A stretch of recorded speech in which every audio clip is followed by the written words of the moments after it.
Amalapuram assembly నియోజకవర్గం ఇది SC reserved స్థానం. కొత్తగా ఏర్పాటైన డాక్టర్ బిఆర్ అంబేద్కర్ కోనసీమ జిల్లాకు అమలాపురం జిల్లా కేంద్రంగా మారింది.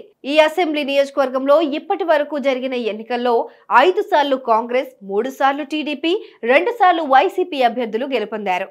అయితే ఇదే స్థానంలో 4 సార్లు ఇండిపెండెంట్ అభ్యర్థులు గెలుపొందడం విశేషం. అంతేకాదు 1983లో టీడీపీ హవా కొనసాగినప్పటికీ అమలాపురం ఓటర్లు మాత్రం ఒక ఇండిపెండెంట్ అభ్యర్థిని గెలిపించుకున్నారు.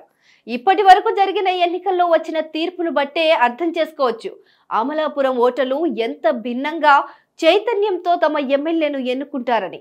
2014లో రాష్ట్ర విభజన అనంతరం జరిగిన ఎన్నికల్లో టీడీపీ అభ్యర్థి ఐతాబత్తుల ఆనందరావు విజయం సాధించారు. కానీ 2019లో జనసేన కూడా పోటీ చేయడంతో త్రిముఖ పోరులో వైసీపీ అభ్యర్థి పినిపే విశ్వరూప్ విజయం సాధించారు. సీఎం జగన్ మొదటి కేబినెట్ లో పినిపే విశ్వరూప్ మంత్రిగా కూడా పనిచేశారు.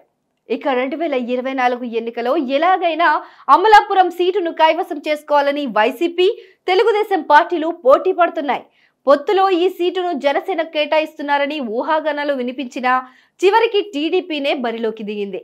మాజీ ఎమ్మెల్యే ఐతాబత్తుల ఆనందరావు ఈ స్థానం నుంచి మళ్లీ పోటీ చేస్తున్నారు. పినిపే విశ్వరూప్, ఆనందరావుల మధ్య పోటీ నెలకొనడం ఇది 3వసారి. టీడీపీ, జనసేన కలిసి పోటీ చేస్తే అమలాపురం సీటు సునాయాసంగా గెలవచ్చని రాజకీయ పండితులు అభిప్రాయపడుతున్నారు. గత ఎన్నికల్లో వైసీపీ అభ్యర్థికి 72,003 ఓట్లు, టీడీపీ అభ్యర్థికి 45,349 ఓట్లు, జనసేన అభ్యర్థికి 45,200 ఓట్లు పోలయ్యాయి. ఈ అంకెలను బట్టే అర్థమవుతుంది అమలాపురంలో జనసేన, టీడీపీలు ఎంత బలంగా ఉన్నాయనేది. చూడాలి మరి. భిన్నంగా ఓటింగ్ వేసే అమలాపురం ప్రజలు ఈసారి ఏ పార్టీకి జై కొడతారో.